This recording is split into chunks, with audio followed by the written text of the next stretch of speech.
Open any developer forum this week and you'll find the same fight. Pinecone, Weaviate, pgvector, or Chroma. Which vector database should I use? I've got some bad news for everyone in that thread. You are all arguing about the wrong database.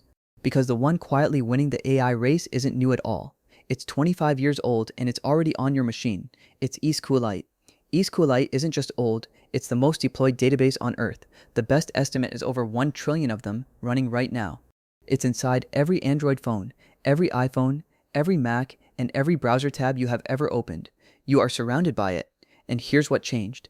In the last 2 years, this ancient little database quietly learned how to do AI. The project is called sqlite-vec. It takes vector search, the engine underneath every RAG app, and drops it straight into SQLite, which means your whole vector database collapses into one file, a single file. You could literally email it to yourself. No Pinecone account, no server to rent, no $60 a month bill. Just a file and the SQL you already know. That is the revolution nobody is talking about, and it runs deeper than one clever extension. Let me show you. First, let's be honest about the thing everybody copied. A normal RAG setup calls an embedding model, then ships your vectors off to a hosted vector database over the network, then waits, then re-ranks, then hopes a good answer comes back. That is 4 or 5 moving parts just to find some similar text. Every box in that diagram is a service you provision, a bill you keep paying, and one more thing that can page you at 3 in the morning. Pinecone's paid tiers start around $70 a month. For a huge number of apps, that is wildly over-engineered. And every single query leaves your computer. Your user's private data takes a round trip to somebody else's cloud, just to find 3 paragraphs that rhyme with the question. That should bother you a little more than it does.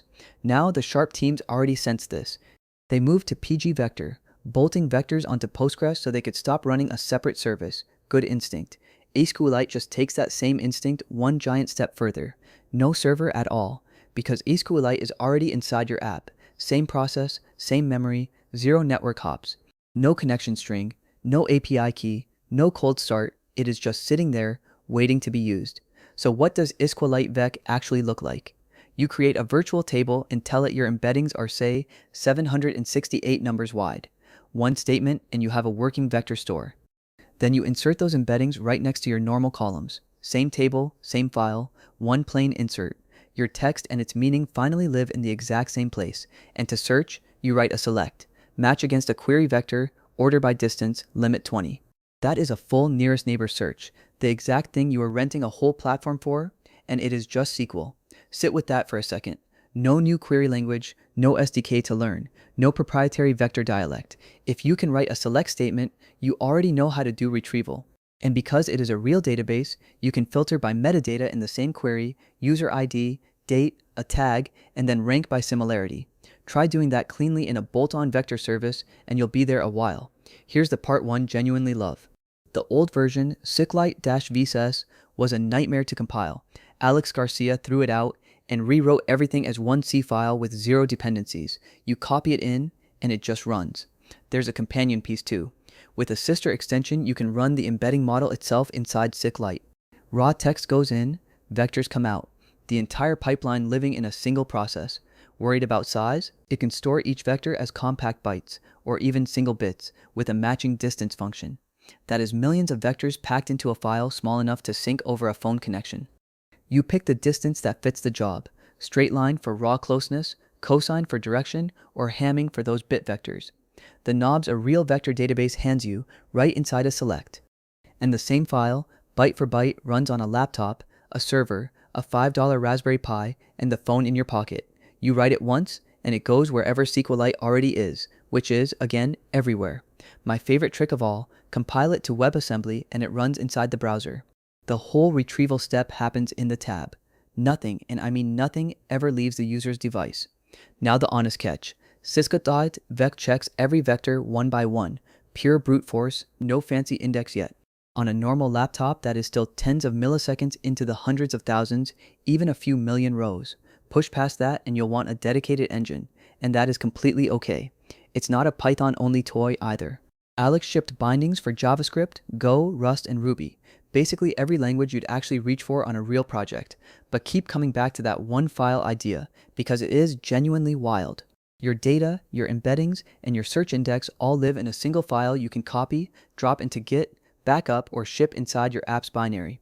It also pairs with SQLite's built-in full-text search. Keyword matching and vector similarity blended together in one query, the hybrid search that dedicated platforms will happily sell you a subscription for.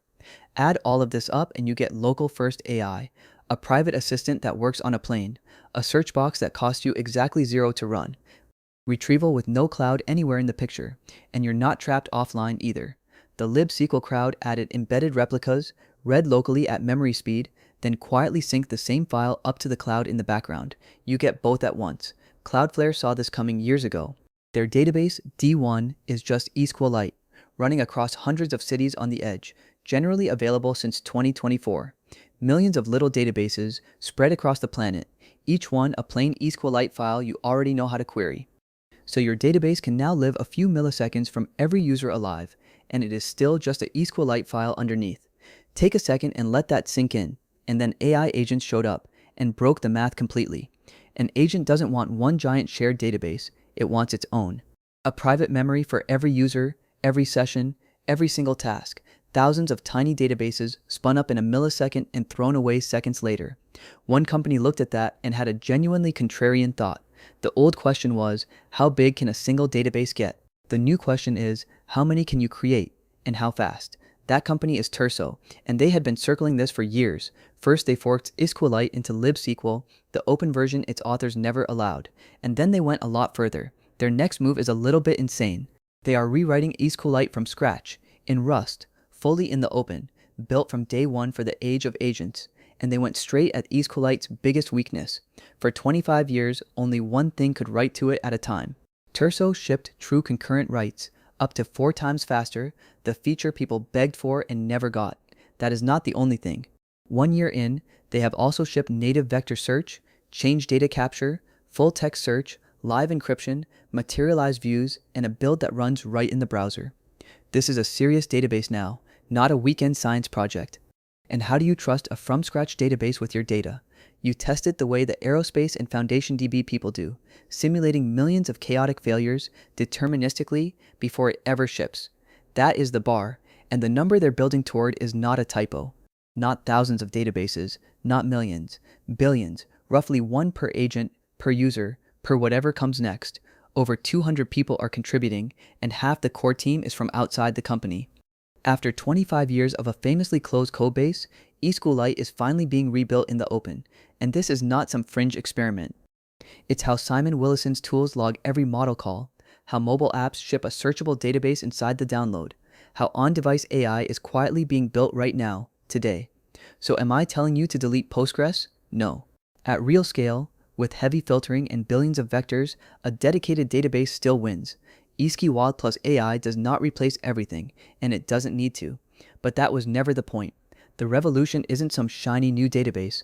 It's the oldest, most boring one, the one already on 4 billion devices, quietly learning how to think. SQLite plus AI. Keep an eye on this one because almost nobody else is. I'll see you in the next one.